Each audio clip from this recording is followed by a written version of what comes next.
Perfecto.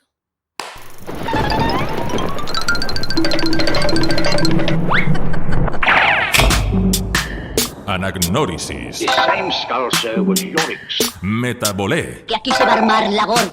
Didascalias. Parodos. Ibris. Esticomiti. ¡Joder! ¿Drama o qué? ¿Drama o qué? ¿Drama o qué? La facultad de Filología, en un aula donde los tribunales se dedican a examinar los trabajos de fin de máster, trabajos de fin de grado, y estoy en este encuentro con la reconocida investigadora de estudios filológicos y artes escénicas, la doctora en Filología por la Universidad de Sevilla, Eva María Moreno Lago. Muy buena, Eva. Hola, Javi. Demasiado bombo veo yo ahí. Bueno, es que nada es mentira. Vamos a hacer una breve presentación y después comenzamos la charla. Si he estado stalkeándote un poquito, ha sido difícil redactar unas cuantas líneas porque, a pesar de tu juventud, tu currículum asusta. Asusta en el buen sentido, ¿eh? Es licenciada en Arte Dramático, doctora por la Universidad de Sevilla, con mención internacional y premio extraordinario. Ha centrado su labor como investigadora en la literatura y el teatro desde una perspectiva de género. Ha realizado estancias de investigación en diversas universidades internacionales y ha participado en más de 50 congresos. Actualmente eres profesora en la Universidad de Sevilla, presides la Asociación Universitaria de Estudios de Mujeres y codirige la Revista Internacional de Culturas y Literaturas. Su labor ha sido reconocida con premios como la Mujer e Investigación y el de Innovación Docente María Moliner. Esto es un resumen, es todo cierto. Es todo cierto. Bien, bien. Pues un honor de verdad tenerte como invitada en Drama o qué. Vamos a subir el nivel. Yo estoy un poco asustado por estar en la universidad. Pues nosotros es verdad que tenemos un podcast de dramaturgia y divulgación de artes escénicas, con un toquecito un poco gamberro, y a veces pues esta cosa pues impresiona, ¿eh? Yo soy el toque gamberro de la universidad. Me parece perfecto. Antes estábamos hablando, antes de comenzar la entrevista, de la cantidad de turistas que entran a la universidad. Tenemos la suerte de trabajar en un edificio que es del siglo XVIII y que es espectacular, ¿no? O sea, ya desde fuera llama la atención y cualquier turista tiene la gana y el deseo de entrar, pero es abrumador porque muchísimas veces tenemos más turistas que estudiantes. Claro, eso estaba contando. Digo, estos señores me parece que no están estudiando. Me contabais que incluso han llegado a entrar en alguna clase tuya, sí, ¿no? En mi clase han entrado. Haciendo fotos, ¿no? No han llegado a hacer fotos, pero sí algunos son un poco más osados y saben que es un espacio universitario, pero deciden abrir las puertas. Nuestras aulas son bonitas, muchas tienen gradas, porque tenemos muchos estudiantes, entonces tienen una grada que asemejan además al teatro, es muy teatral. La próxima vez podemos grabar un poco. Mira, allí. Está bien. Escucharéis un poquito de eco, porque es verdad que estamos es un despacho, pero tiene unos techos, no sé, de 4 metros, no sé cuánto tiene. Y este es bajo. Sí, ¿eh? Hay otros más altos. Vamos, pues se puede poner un peine ahí perfectamente e iluminar, vamos. Empezamos con tu relación entre las artes escénicas, el trabajo desde el escenario y lo académico. ¿Cómo crees que el análisis académico puede enriquecer a la escena contemporánea y viceversa? ¿O cómo ha enriquecido en tu caso? Yo tengo que reconocer, para empezar, que yo soy una rara avis dentro de la facultad. No es normal. Aquí, aunque estemos en la Facultad de Filología, el teatro en las asignaturas, digamos, obligatorias se pasa muy de puntilla. Luego hay alguna optativa.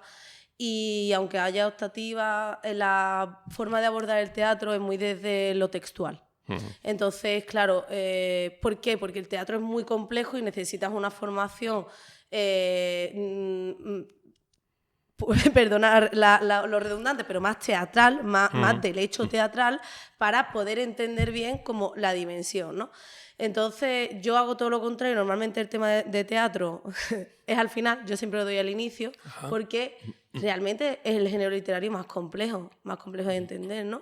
Y no puedes entenderlo si no sabes, no eres consciente de cómo se produce el hecho teatral en cualquier periodo histórico y en el actual tampoco, ¿no? Entonces, porque si no es como desconectarlo, o sea, es como es como desmembrarlo el teatro, y no nos podemos quedar solo con lo textual. Entonces, yo sí tengo más formación teatral probablemente que filológica. De hecho, mi trayectoria ha sido así, desde el teatro, tú lo sabes bien, porque hemos trabajado juntos, hasta lo académico, y yo creo que a mí eso me ha dado una visión y una perspectiva que no veo en otros compañeros y compañeras académicas, ¿no? Que me ayuda tanto a nutrir mi investigación y también a nutrir de otra forma mis clases, entendiendo y haciendo mucho hincapié en que el teatro no se puede comprender solo con el texto, porque un texto se escribe para un hecho teatral concreto y el hecho teatral, o sea, es como que se nutren, ¿no? Entonces, yo también he hecho cosas como más interdisciplinares que en muchísimas ocasiones me han penalizado. La academia es muy dura. ¿Ah, sí? Sí, porque, claro, si yo hago... Bien sabes tú que yo no he hecho nada de interpretación, sino más bien escenografía, vestuario, iluminación. Entonces yo he indagado mucho pues, la dramaturgia del vestuario a principios de siglo, cómo cambia. Todo eso no es puramente filológico, pero forma parte del teatro. Entonces queda en tierra de nadie, como en el limbo. Y eso es uno de los peligros que yo creo que tiene el teatro, que parece estar en diferentes disciplinas, pero no pertenece puramente a ninguna, y algunas veces pues hay un discurso que se defiende lo puramente propio de una disciplina, y ahí el teatro donde encaja. O sea, aquí el análisis está más cercano igual a lo textual que no al hecho en sí teatral, ¿o qué? Claro, sí. Es muy el texto, muy el análisis del texto, pero tampoco el análisis del texto yo lo entiendo. Por ejemplo, yo doy ahora siglo XVIII y yo hago mucho hincapié en si escuchamos un mar, habrá hay una maquinaria que asemeja las olas. Si de repente un personaje habla de un trueno, hay una máquina de trueno. Entonces, yo tampoco puedo entender el análisis filológico tal cual si la dimensión teatral yo no la tengo integrada y yo no la conozco. Es que a mí en el análisis se me van a escapar muchísimas cosas. Nosotros en Drama o qué, hace un tiempo hicimos un pequeño formato en el que se llamaba Dramaturgo bueno es dramaturgo muerto, en el que enfrentábamos dos dramaturgos de la historia, un combate dialéctico, y después el público votaba quién había ganado.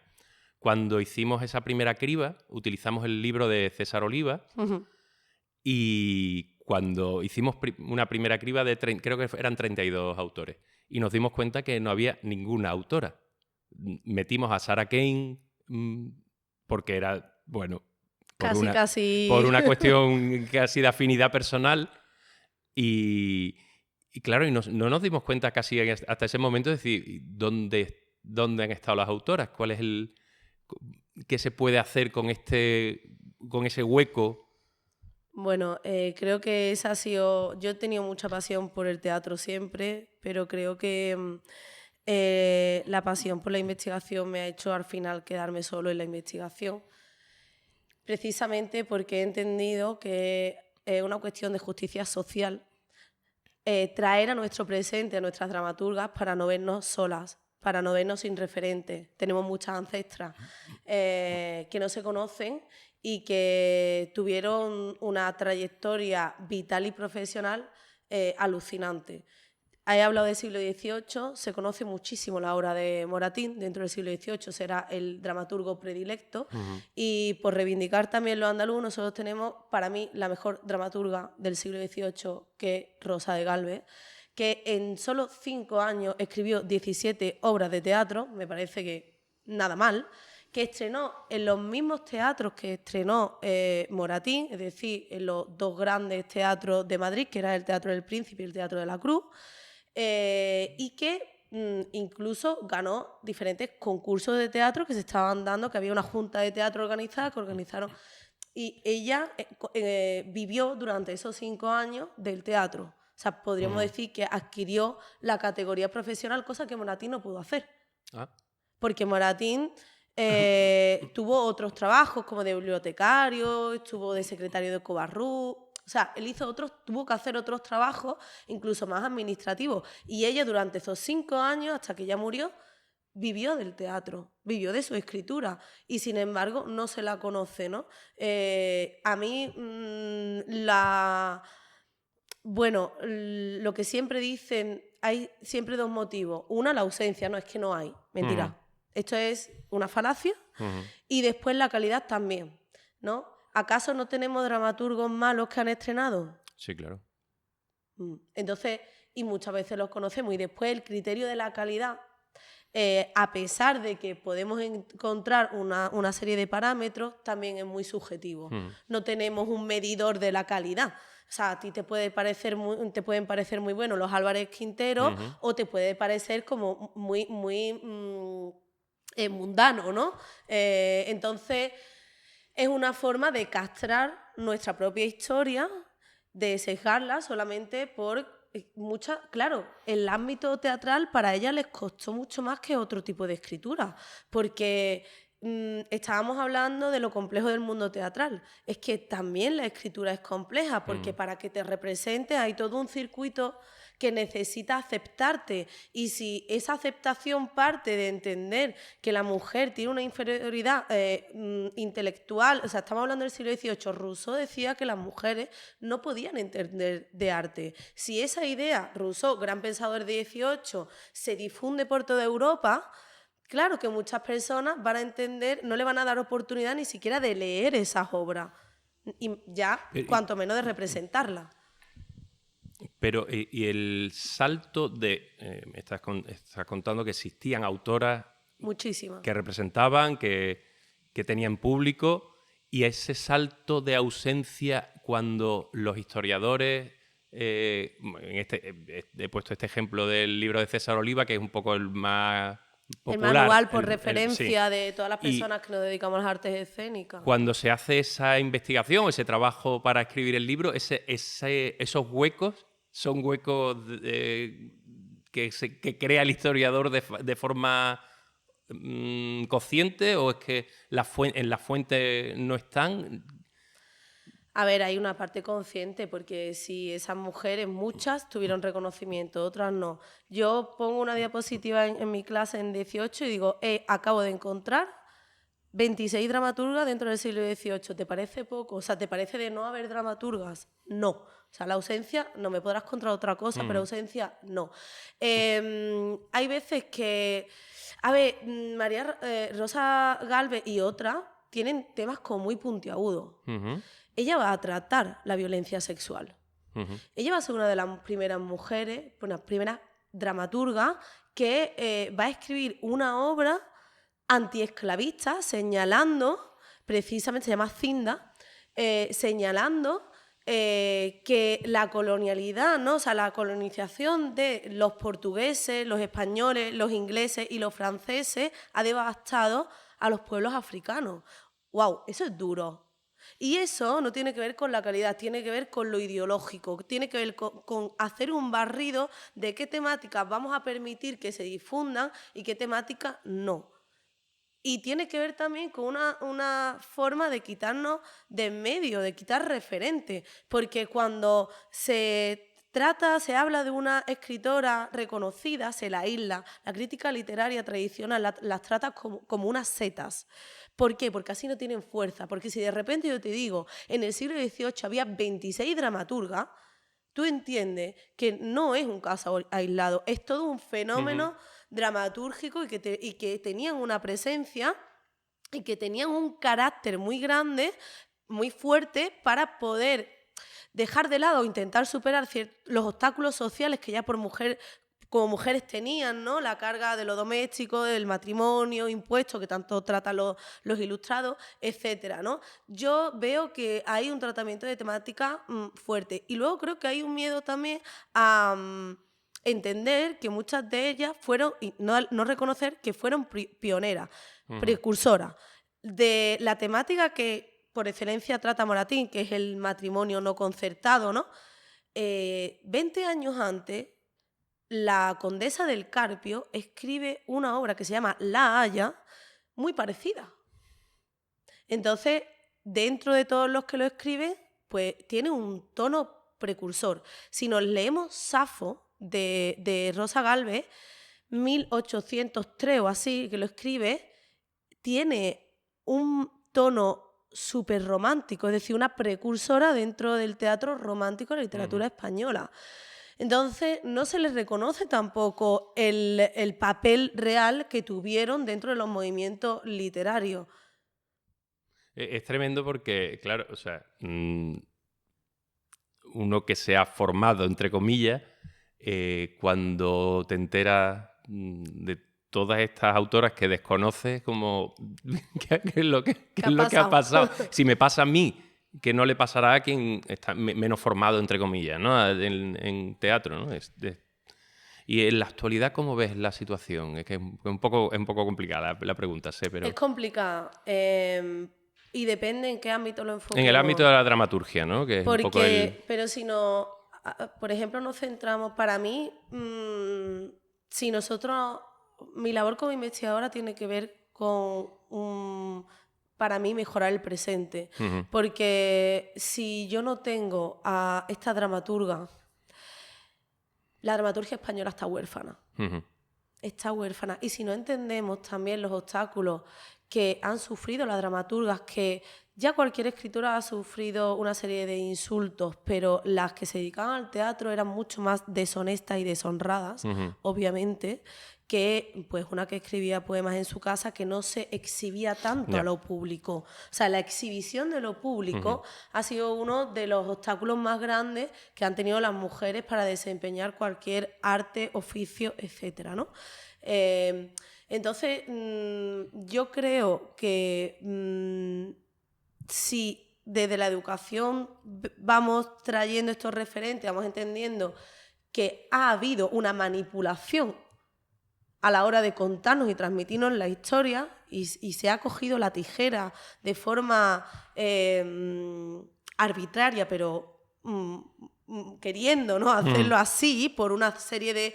O sea, es muy difícil hablar del canon en grandes rasgos, pero obviamente ahí tiene que ver una implicación de entender que el canon es poder y que el poder quiere manejar los discursos políticos, ideológicos y quiere imponer también una serie de patrones para los ciudadanos. Tú, hombre, tienes que comportarte así, tu mujer, y eso se hace a través de la literatura como modelo de conducta y de la cultura, pero el teatro también es muy potente ahí, ¿no?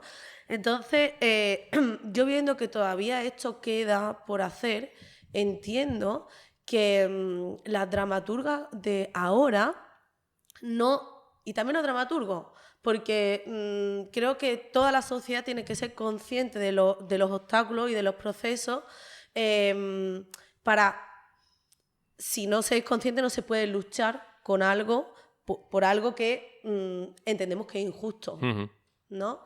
Porque ahora mismo no tenemos las dificultades reales que en ciertos siglos hemos encontrado, ¿no?, de prohibiciones reales. Pero sí tenemos una serie de dificultades formales que tienen que ver con asumir que los cuidados son de una persona, se tienen que encargar, la conciliación siempre corre a cargo de... y interiorizamos. Y también creo que a la hora de pensar en ser dramaturga, nosotras las mujeres hemos sido sociabilizadas y educadas para entender que no es un ámbito que nos pertenece, que somos como unas impostoras ahí. Entonces tenemos que sentirnos y ver que somos mucho más buenas que nuestros compañeros para entender que merecemos estar en ese lugar. Es como que ponemos un pie pero no nos sentimos seguras porque entendemos que sí, pero no, quiero estar ahí, pero este espacio me pertenece, no me pertenece. Entonces creo que la genealogía femenina ayuda a decir, sí, ese espacio nos ha pertenecido siempre, nos pertenece y nos pertenecerá. O sea, nos da seguridad, nos da empaque, nos da una sensación de pertenencia, ¿no? Entonces, ¿son necesarios las convocatorias como estos premios solo para dramaturgas? ¿Tú crees que todavía son necesarios, no? Yo creo que todavía son necesarios, porque hay una pirámide que se invierte en el sentido que tanto lectoras como espectadoras son la mayoría, somos Mujeres, más las sí. consumidoras de teatro y de cultura en general, y eso no debería, por lógica, ¿no? por porcentaje, es decir, si tú consumes más teatro, si las mujeres son las que consumen más teatro, deberían ser más dramaturgas. Sí, sí. Además, desde el sitio amateur, digamos, yo que doy clases de teatro y hablo con compañeros y eso, el porcentaje es de un 80-20, siendo generoso para los hombres, ¿no? Y bien sabes ¿sabes? tú que yo vengo desde la disciplina de la escenografía y del vestuario. Y yo recuerdo que no solo mi promoción éramos todas mujeres, sino la promoción que me seguía, la que venía detrás. Es decir, recuerdo muy pocos hombres. Y cuando hablamos de grandes de escenógrafos y reconocidos y los premios, Se hablan de hombres, sí. son hombres. Sí. Entonces ahí pasa algo. O sea, es algo que viene desde las mujeres como espectadoras, que al tener un rol más pasivo, ¿no? menos visible, igual que un estudiante, pues tiene un rol menos visible que ya un escenógrafo o una escenógrafa, ¿no? Entonces pasa algo. Está pasando. Y lo que pasa es esa carga, esa conciencia que tenemos, o sea, que no nos damos cuenta, que nosotras mismas, por nuestra educación, hemos entendido que nos tenemos que hacer cargo de ciertas cosas, de ciertas responsabilidades, de tener ciertos roles, de ser más prudentes, de no pisar fuerte cuando hay que pisar fuerte. Entonces te desbancan antes que a tus compañeros. Yo tengo el 90% o el 85% de alumnas y casi siempre me hablan niños, o sea, alumnos. En clase, dice. En clase también, eso se ve, es como, hay algo aprendido de tú, hombre, tienes la palabra y eso es un privilegio. Y nosotras tenemos que aprender que también tenemos la palabra y lo tenemos que aprender. Porque aunque nuestra familia directamente no nos lo haya dicho, lo hemos entendido al sociabilizar. Lo hemos entendido desde los anuncios, entendemos cuál es nuestra posición en la sociedad. Y nuestra posición es mantener un canon de belleza X, gustar, ¿no? Estar apetecible para la mirada masculina y dedicarte a los cuidados. Todo lo que salga de ahí, vamos de puntillas porque creemos que estamos haciendo algo que no es nuestro. O sea, entonces esa sensación no la tienen los hombres. No, está y claro. Eso creo que es lo primero que tenemos que cambiar. Y creo que se cambia con más referentes. Te he dejado callado. Voy a pedir. No, es un gusto escucharte, ¿eh? Y sobre todo abrir a... Claro, de un punto de vista que es muy difícil como hombre también situarnos en ese sitio, ¿no? Sí, yo totalmente. Creo que... porque tenéis que hacer un esfuerzo de entender que tenéis unos privilegios que a lo mejor otras personas no. Yo también tengo privilegios sobre otras personas por otro sesgo de clase, ¿no? De raza, etcétera. Y creo que hacer esas revisiones cuece, pero creo que es necesario también hacerlas con nosotros mismos, ¿no? Sobre todo si queremos, si entendemos y queremos que el mundo tiene que cambiar, o sea, que nuestro mundo, no nos queremos quedar con este mundo, hay cosas que chirrían, que nos chirrían y que a lo mejor no nos hemos dado cuenta todavía, pero siempre estamos en proceso y a tiempo de revisarnos todas estas cosas. Es que tanto el patriarcado como el canon tejen muy bien. aunque lo de tejer es algo muy femenino, saben tejer muy bien para que no queden hilos sueltos y para que no nos cuestionemos, que no hay dramaturga. Hemos estado años sin cuestionárnoslo, yo la primera, y también para no cuestionarnos que tenemos una serie de privilegios que otras personas no, y que podemos hacer para, dentro de lo que podamos, bueno, igualarnos más. ¿Dónde podemos acercarnos a esas autoras? ¿Qué publicaciones existen? ¿Qué bibliotecas? ¿Qué manera de acercarnos, ¿no?, a esas autoras desconocidas? Ahora mismo hay más investigaciones aisladas. Tengo que decirte que me acabo de meter en un proyecto, en otro, porque no paro, pero porque creo que son necesarios, ¿no? Y el año que viene saldrá un manual de dramaturgas que no existía, de dramaturgas españolas, y que vamos a intentar también, bueno, desde el siglo XVI, creo que las primeras que van a salir son del siglo XVI hasta el siglo XXI, y precisamente si esa editorial ha decidido hacer ese manual es porque hay una carencia enorme en cuanto a visión de conjunto, y que sea también algo más accesible, menos académico, menos tedioso en cuanto, ¿no?, al lenguaje, y que no tengas que, para saber sobre una dramaturga, leerte a lo mejor 20 cosas de diferentes sitios, que al final es una información que está dispersa, está en internet, por supuesto, pero está totalmente dispersa, ¿no?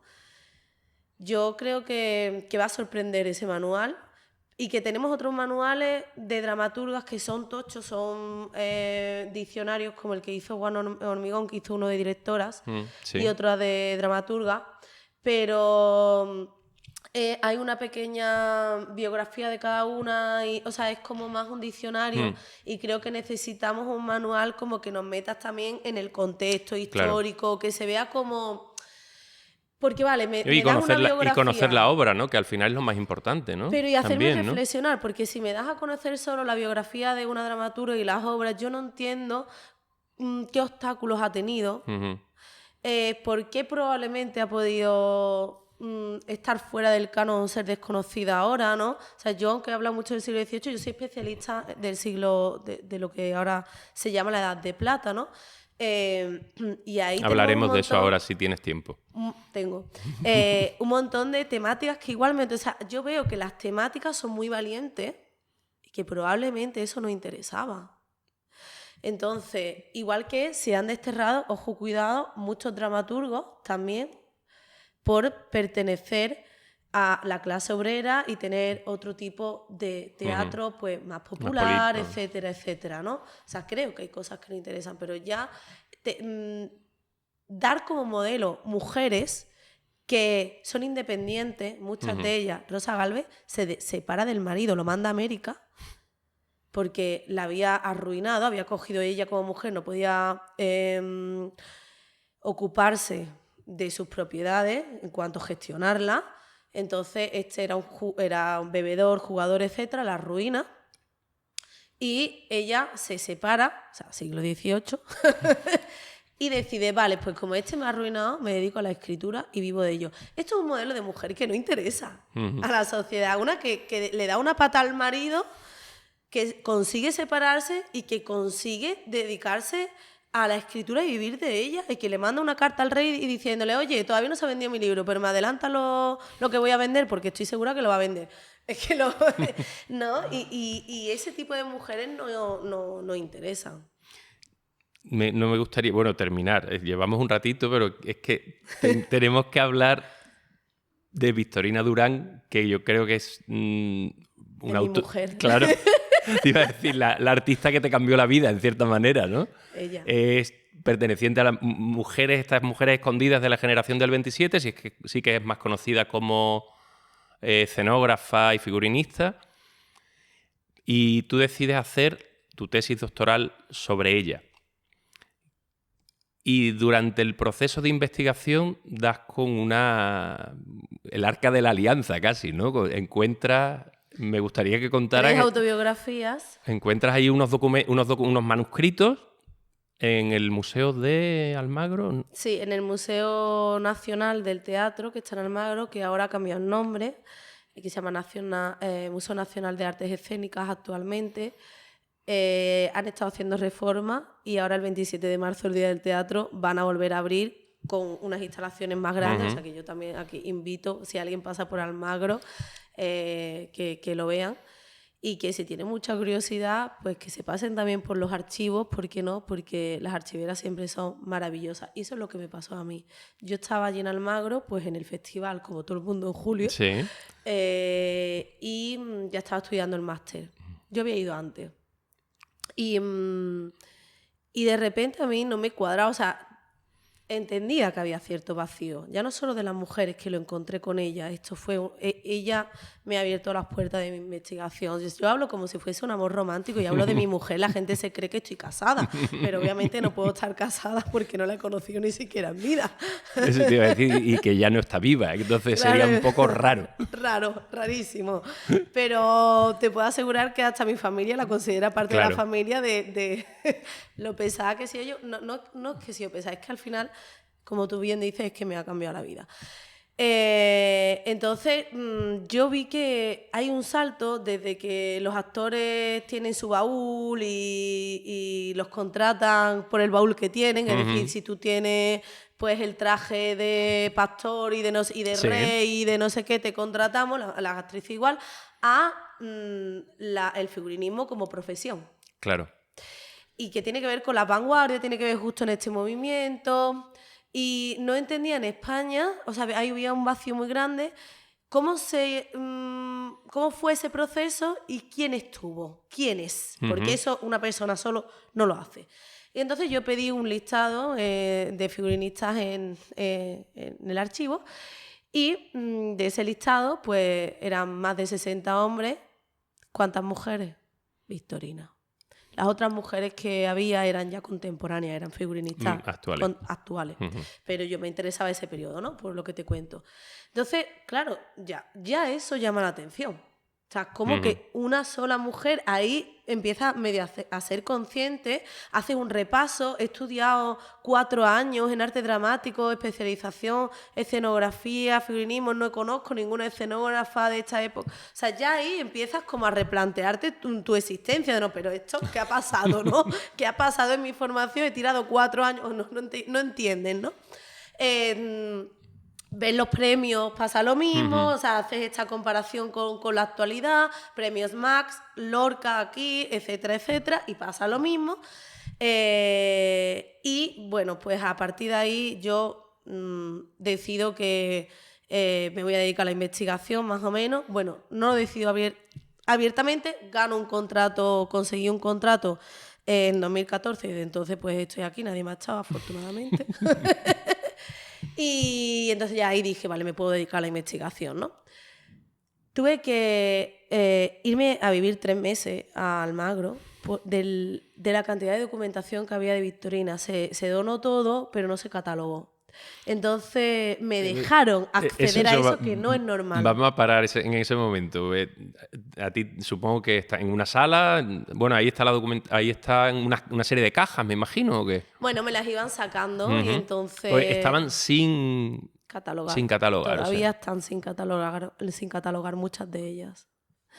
Y ahí te encuentras... No hay personal, no es porque no quieran, es que no hay personal.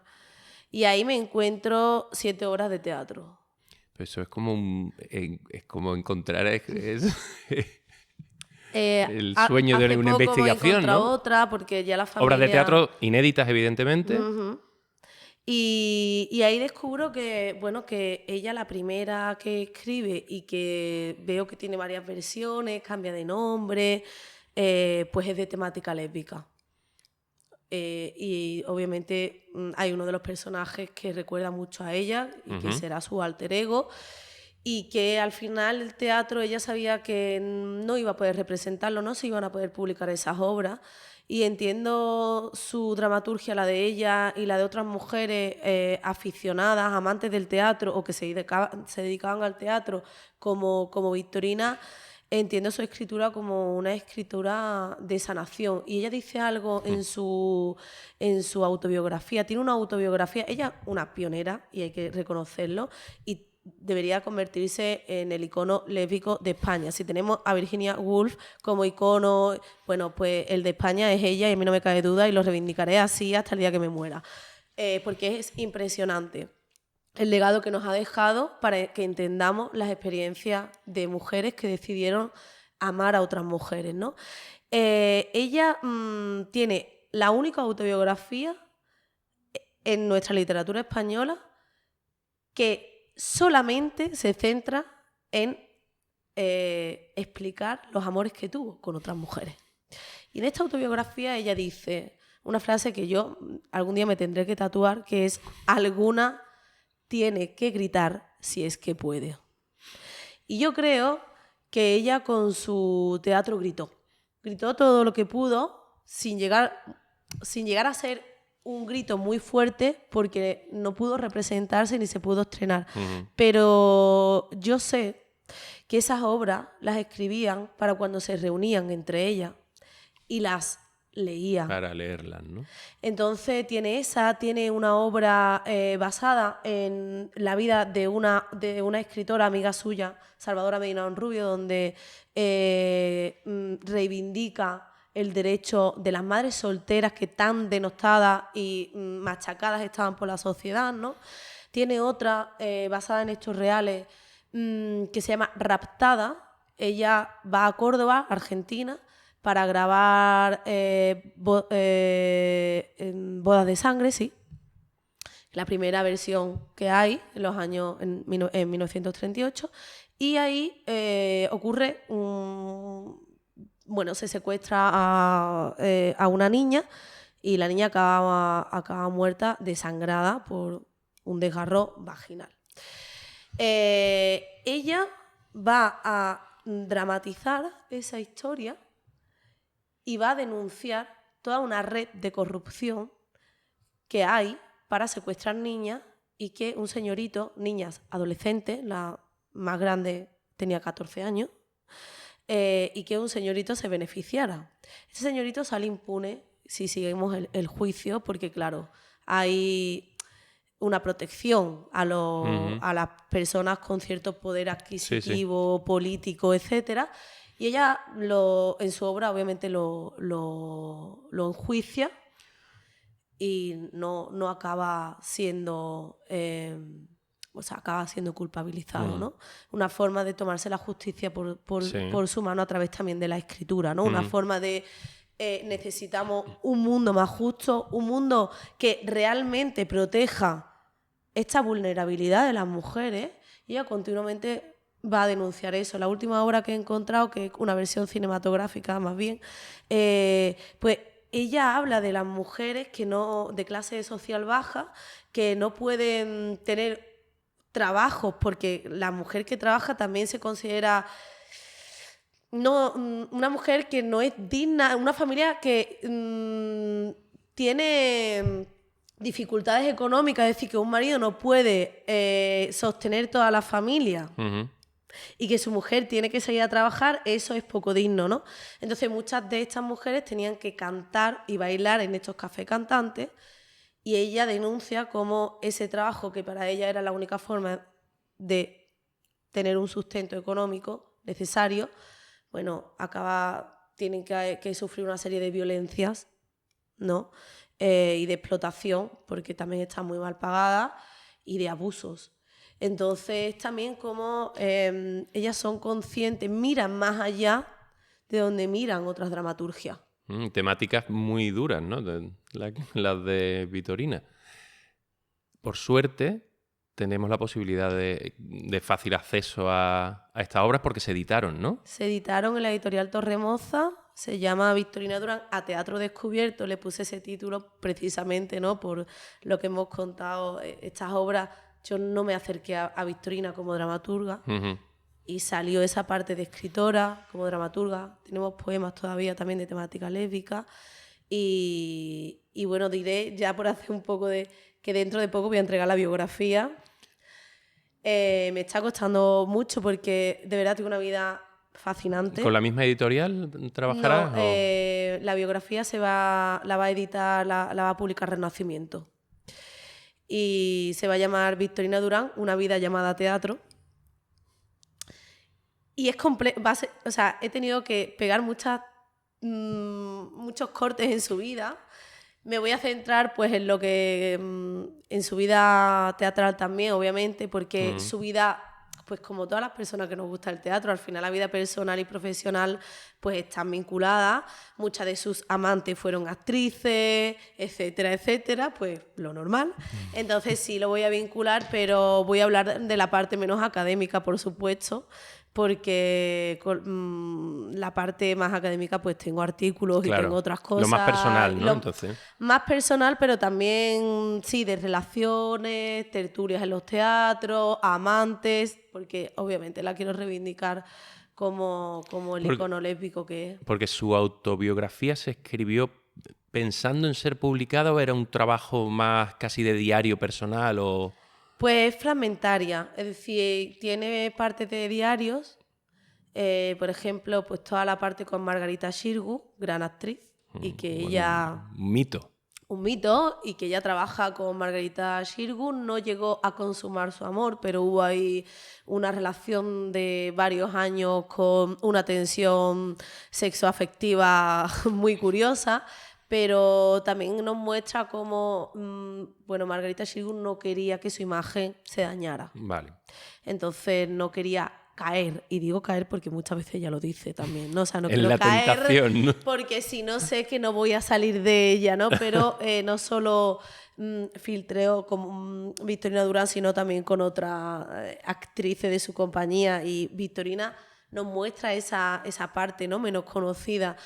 Y que al final también nos hace ser conscientes de las dificultades que tuvieron.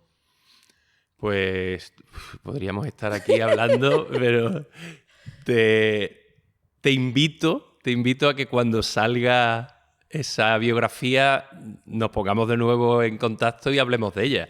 Hagamos un episodio solo de Victorina, yo creo ¿Te parece? Porque que merece yo la sé pena. que... Tiene se exilia, es decir, tiene Claro, una vida es que... bastante fascinante. Yo por mí, encantada. Pues en eso quedamos. Un lujo para mí estar aquí y volver, vamos. Torremozas, en la web se puede encontrar el libro. Yo creo que es de fácil acceso, Sí, incluso en Amazon o yo en ayer lo pedí, librería. vamos, directamente a la web, o sea que Sí, para comprobar y si estaba y sin problema. Creo que sí que es de fácil acceso, porque además tengo que decir que Victorina Durán ahora está teniendo mayor reconocimiento. Se va a estrenar Al Margen, que es esta obra de temática lésbica, una compañía de teatro independiente en una sala pequeñita que hay en Madrid que se llama La Valiente. Lo van a estrenar ahora en junio.